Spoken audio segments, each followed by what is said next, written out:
जब Tesla company डूबने वाली थी और स्पेसएक्स के शुरू के 3 रॉकेट लॉन्च पूरी तरह से हवा में ही बर्बाद हो गए। हमारी असली दुनिया के असली आयरन मैन और दुनिया के सबसे क्रांतिकारी आदमी माने जाने वाले एलोन मस्क ऐसे ही इतनी ऊंचाइयों पर नहीं पहुंचे। SpaceX, Tesla, the boring company, solar city, hyperloop ऐसी बड़ी बड़ी कंपनियों के मालिक एलोन अपने दिमाग के दम पर और अपनी रिस्क टेकिंग कैपेबिलिटीज के दम पर उस मुकाम को हासिल किया है और दुनिया के सबसे अमीर लोगों की सूची में वो टॉप 3 में आते हैं। आज इस वीडियो में हम लोग एलोन मस्क की ऐसी 3 कहानियां जानेंगे जिन्होंने उन्हें इस ऊंचाई पर पहुंचाया है। गाइस, अगर आप ये 3 कहानियां ध्यान से सुनेंगे तो मैं आपसे गारंटी लेता हूं कि आप भी अपनी जिंदगी में पॉजिटिव बदलाव लाकर सक्सेस को पाने की कोशिश करेंगे। उनकी पहली कहानी जुड़ी है उनके बचपन से। जब एलोन मस्क छोटे थे तो उनके माता पिता का तलाक हो गया था। ऊपर से जिस स्कूल में वो जाते थे उन्हें वहां पर कोई भी पसंद नहीं करता था, उन्हें बुली किया जाता था। एक बार तो उनके स्कूल के बच्चों ने एलोन को इतना मारा कि वो 7 दिन के लिए हॉस्पिटलाइज हो गए थे। किसी को भी एलोन में कुछ भी खास नजर नहीं आता था। ऊपर से उनके पेरेंट्स को एलोन में एक प्रॉब्लम नजर आने लगी थी। जब भी घर वाले एलोन को बुलाते तो उन्हें कुछ सुनाई ही नहीं देता, वो कुछ जवाब ही नहीं देते थे। शुरू में घर वालों को यह लगने लगा कि उसके कान खराब हो चुके हैं। इसी वजह से एलोन को कान के डॉक्टर के पास ले जाया गया और उनकी सर्जरी करवाई गई ताकि उनकी सुनने की क्षमता बढ़ सके। लेकिन उसके बावजूद भी घर वाले जब भी बुलाते एलोन कोई जवाब ही नहीं देते। लेकिन बाद में समझ में आया कि यह साधारण सा दिखने वाला लड़का एक असाधारण क्षमता रखता है और वो क्षमता है एकाग्रता की, यानी कि कंसंट्रेशन की।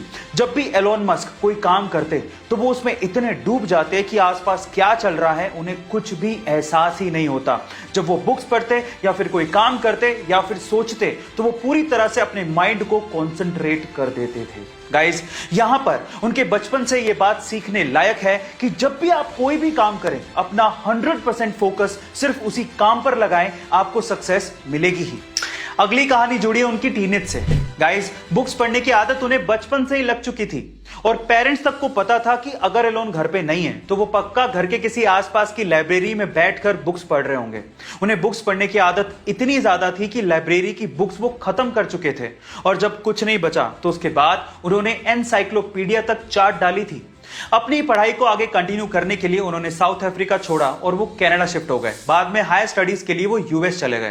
तब यूएस में जॉब्स के क्राइसिस बहुत ज्यादा थे, लेकिन इंटरनेट का क्रेज बहुत बूम पर था।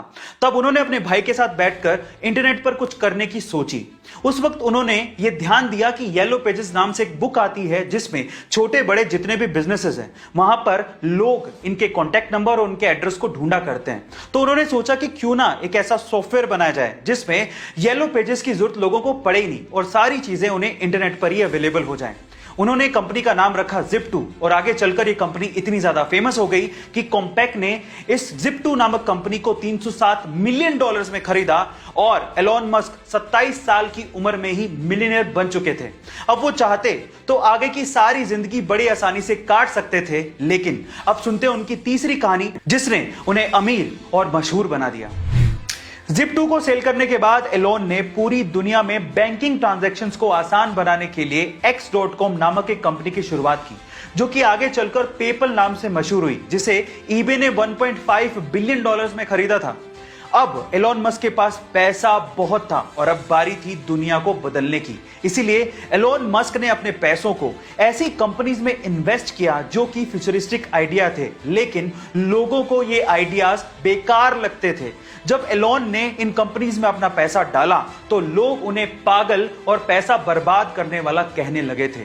सन 2002 में एलोन मस्क ने अपने पैसों का 75% हिस्सा स्पेसएक्स नामक कंपनी में लगाया, जो कि सस्ते स्पेस व्हीकल बनाना चाहती थी और लोगों को स्पेस की सैर करवाना चाहती थी। और सन 2004 में बाकी बचा हुआ पैसा टेस्ला कंपनी में लगाया, जो कि इलेक्ट्रिक व्हीकल बनाना चाहती थी। लेकिन कुछ भी आसानी से नहीं मिलता। एक वक्त ऐसा आया जब टेस्ला कंपनी डूबने वाली थी और स्पेसएक्स के शुरू के 3 रॉकेट लॉन्च पूरी तरह से हवा में ही बर्बाद हो गए थे। अब एलोन के पास सिर्फ इतना ही पैसा बचा था जिससे या तो वो टेस्ला कंपनी को बचा पाते या फिर स्पेसएक्स के चौथे रॉकेट लॉन्च में खर्च कर पाते। फिर से उन्होंने हिम्मत दिखाई, रिस्क उठाया और अपना पैसा स्पेसएक्स के चौथे रॉकेट लॉन्च में लगाया, जो कि फॉर्चुनेटली सक्सेसफुल रहा और नासा ने तब एलोन मस्क को बैक किया, $1.6 बिलियन की फंडिंग दी। उसके बाद से स्पेसएक्स ने कभी पीछे मुड़ के नहीं देखा और आज स्पेसएक्स दुनिया की टॉप 6 स्पेस एजेंसीज में शुमार है और टेस्ला ने तो एलोन मस्क को दुनिया का सबसे अमीर आदमी बना दिया है। यहां पर सीखने लायक बात यह है कि अगर आपके आइडियाज पर आपको भरोसा है तो रिस्क जरूर उठाओ, क्योंकि किस्मत भी उसी का साथ देती है जो कि अपने आप पे विश्वास रखता है और रिस्क उठाता है। याद रखो, गिरते हैं सिपे सलार जंगे मैदानों में, वो क्या गिरेगा जो अपने घुटनों पर चले।